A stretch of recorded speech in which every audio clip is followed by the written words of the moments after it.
Go. All right, what it do, y'all? I'm Derrick Williams, just one guy in the comment section on YouTube. How y'all doing? I just wanted to pass along a few things that were on my mind today because I saw a report dealing with children and vaccinations. But before I do that, I wanted to shout out Dwayne Johnson. Not The Rock Dwayne Johnson, but a 46-year-old black man by the name of Dwayne Johnson. He was awarded $289 million in a suit against Monsanto. He was a groundskeeper for a California school system, and he sprayed the weed killer called Roundup, which has the controversial ingredient glyphosate in it. Well, unfortunately, this man is going to probably be dead by this time next year. The doctors are kind of predicting that he won't make it. Why? Because he has non-Hodgkin's lymphoma and he has cancerous lesions over 80% of his body. Well, come to find out, he would spray California school grounds, and of course that's affecting the children too, with Roundup. And in that again, Roundup has this chemical in it called glyphosate. Well, unfortunately for him, not once but twice, he had mechanical failures and his machinery exploded. And so the report said that he was actually doused. He was drenched in glyphosate.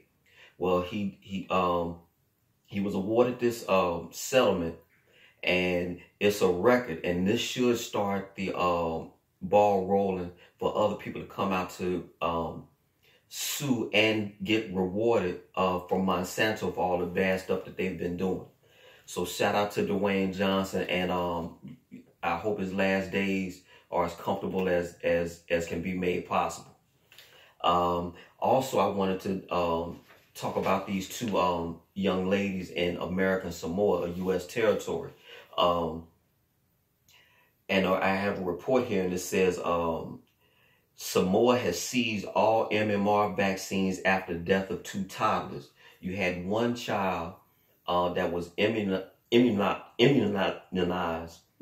don't know why I have a problem saying that. Well, the child was vaccinated, and he was vaccinated with the MMR vaccine. Well, 3 minutes after that child was injected with the MMR vaccine, that child lay dead. I think an hour or 2 later, you had another child that was supposed to be vaccinated with the same MMR vaccine, but the mother heard about the child dying previously. This is all in the same day. Well, do you know that the nurse, without the parents' consent, injected that child anyway? And guess what? An hour later, that child died. So we have to be very careful when we vaccinate our children. I know you, as you know, a condition of their going to school, or in my case, I'm a medical worker. As a condition of my employment, I have to be vaccinated with the flu vaccine. However, there are steps you can take to mitigate or, blunt some of those effects. A good thing to do is, before you get an injection, is to load up on lots of multivitamins, vitamin D, resveratrol, fish oil, and activated charcoal. Activated charcoal actually works for those of you who drink, such as myself. Is very good for hangovers and things of that nature. But a website you want to go to, or I'm sorry, not a website, but a link that you want to go to, is that you can type into Google what to do if forced vaccinated, and it gives you a protocol to everything you can do to take before, during, and after a vaccination, because you have to detox. You have to remember that the ingredients in the vaccines are the things that you're trying to mitigate. So you're trying to protect the brain. Another video that you may want to look at is the University of Calgary, if I'm not mistaken, did an experiment to show that yes, mercury is toxic to brain cells. What they did, they took a petri dish and they dropped 1 drop of mercury into that petri dish, and within seconds, it shriveled that brain cell that was viable. It shriveled it down to a piece of burnt bacon. No joke. You can go on YouTube and you can type this in for yourself. All right. And one of the main ingredients in the flu vaccine, or vaccines period, is a thimerosal. It was basically mercury, which is a preservative. But some of the other ingredients that are in vaccines, you have aborted fetal cells. So yes, after they have abortions from children, they ground those babies up, and they will put that into the vaccines. Also, you have this chemical called polysorbate 80, which is another preservative. You have neomycin, which is like basically like neosporin. You have aluminum, and you have squalene. You have all these different type of ingredients that are cancer causing, and the doctors know this, and they give it to patients anyway. So it's very important that you try to detox if you have to get a vaccination. I have to get one every year as a term of my employment, but again, it's protocols you can take before, during, and after to mitigate some of those effects. Also, I want to recognize a young man in Wilmington, Delaware. He was partially paralyzed for 6 hours after he's taken a college mandated flu shot because he was in dorms with other people. Quite naturally, other people don't want to get sick, but that's the idea, this herd immunity type thing. You know, if I'm around you and I'm sick, I'm going to make everyone else sick. Well, actually, that's not true. If you're vaccinated and I'm not, you should be protected even if I'm sick. But they don't tell it to you like that. But anyway, this young man's name is Zaire. Bear with me right quick. Zaire Pritchett. I'm hoping I'm pronouncing his name right, but it's spelled Jaire. And he was paralyzed for about 6 hours. This happened in Delaware, not too far here from Philadelphia.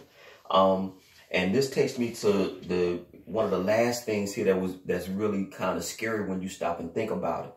Because you have all this hype over Ebola, Zika, the H1N1 virus and things like that, in 2001, Congress came up with what's called the Model States Emergency Health Powers Act.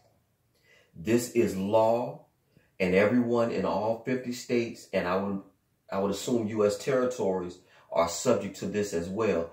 If the federal government, if the state government mandates or says that there is a pandemic in, say, Philadelphia, where I am, under this act, they can come in under the power of the governor with guns drawn and make you take injections. So in other words, if they say it's a Zika outbreak in West Philadelphia, they're going to shut down the entire city of Philadelphia and probably surrounding counties as well. This is a fact. You can look into it for yourself. It's called the Model States Emergency Health Powers Act. And yes, they can come into your home. They can inject you and your family. They can quarantine you and your family. Even if you aren't sick, they can deem you so.